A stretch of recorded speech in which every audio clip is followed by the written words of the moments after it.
नमस्कार प्यारे किसान साथियों। आज मैं आपको पालक की खेती के बारे में जानकारी देने जा रहा हूँ। जैसा कि आप जानते हैं कि ये पालक की जो खेती है और इस सब्जी के रूप में इसको किया जाता है और ये हरी पत्तेदार सब्जी के रूप में जानी जाती है।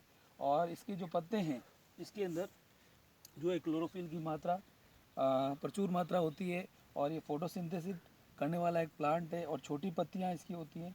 और जैसे जैसे हम पालक की जब हम बुआई करते हैं तो हमको ये जानकारी होनी चाहिए कि हमको कितने क्षेत्र के अंदर हमको इसकी खेती करनी है। तो सबसे पहले हमको ये जानकारी होनी चाहिए कि भाई हमारे पास में उपलब्ध जो भूमि है वो कृषि योग्य है और उस कृषि योग्य भूमि में हम जिस प्रकार की मिट्टी हम पालक के लिए जो है जो सूटेबल है उस सूटेबल मिट्टी को हम देखते हैं तो ये रेतीली दोमट मिट्टी के अंदर इसकी खेती अच्छे से की जा सकती है। और हम यहाँ देखते हैं कि जो इसकी पीएच है वो जो मृदा की जांच अगर हम करवाते हैं तो हमें ये पता होना चाहिए कि भाई कोई भी किसान बिना मिट्टी की जांच के अगर वो फसल को बोता है तो उसको आगे जा कर के खामियाजा भुगतना पड़ सकता है। लेकिन अगर जांच में मिट्टी सही पाई जाती है तो ऐसे में हम देखते हैं कि इसमें 6.5 से 7.5 तक की पीएच वाली रेतीली बलुई दोमट मिट्टी जो है वो हम इसको इस्तेमाल करते हैं। और पालक की खेती में हम देखते हैं कि इसकी बुआई जो है हम शीत ऋतु के अंदर करते हैं। बसंत ऋतु या जो अंतिम जो पाला पड़ने की जो सप्ताह होता है उस समय हम इसकी खेती करते हैं। तो इसको ठंडे वातावरण की ज़रूरत पड़ती है और हम देखते हैं कि इस पालक के लिए हम जो है 20 से 30 किलोग्राम हमें बीज जो है प्रति हेक्टेयर पर्याप्त होते हैं। और जब पालक की फसल तैयार हो जाती है तो इससे 20 से 30 टन जो है इसकी उपज प्राप्त होती है।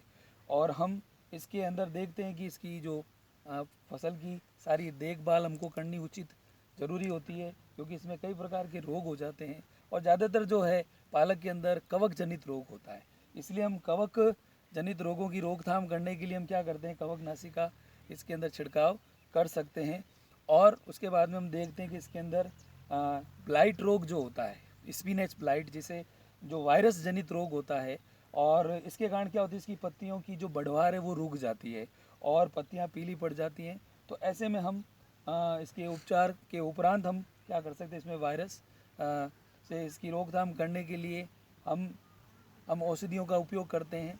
और जो पालक है उस पालक की हम प्रथम जो कटाई है वो 40 से 45 दिन बाद में करते हैं। उसके बाद में फिर पालक की पत्तियां जो है फिर बढ़वार करने लग जाती है। फिर 60 से 80 दिन के अंदर हम इसकी बढ़वार कर सकते हैं। इस प्रकार से हमको 20 से 30 टन जो है इसकी उत्पादन मिलती है और किसान भाइयों के लिए ये बहुत ही फ़ायदेमंद है। और शीत ऋतु में यानी कि रबी के मौसम के उपरांत हम क्या करते हैं, इसकी बुआई करते हैं बसंत ऋतु के अंदर।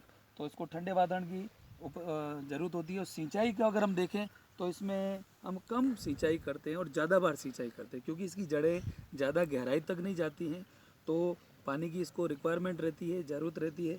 तो हम पालक की खेती करके हम बहुत ही फ़ायदा उठा सकते हैं। और ये आम जन जो भी है तो सब जगह इसकी डिमांड रहती है पालक की, क्योंकि लोग पालक के साथ में कई वेजिटेबल्स को मिलाकर खा सकते हैं। पालक पनीर की सब्ज़ी भी बनाते हैं तो इसकी, और बच्चे भी बड़े चाव से खाते हैं। और इसी प्रकार से हम आगे की कड़ी में एक और फसल के बारे में जानकारी लेंगे। धन्यवाद।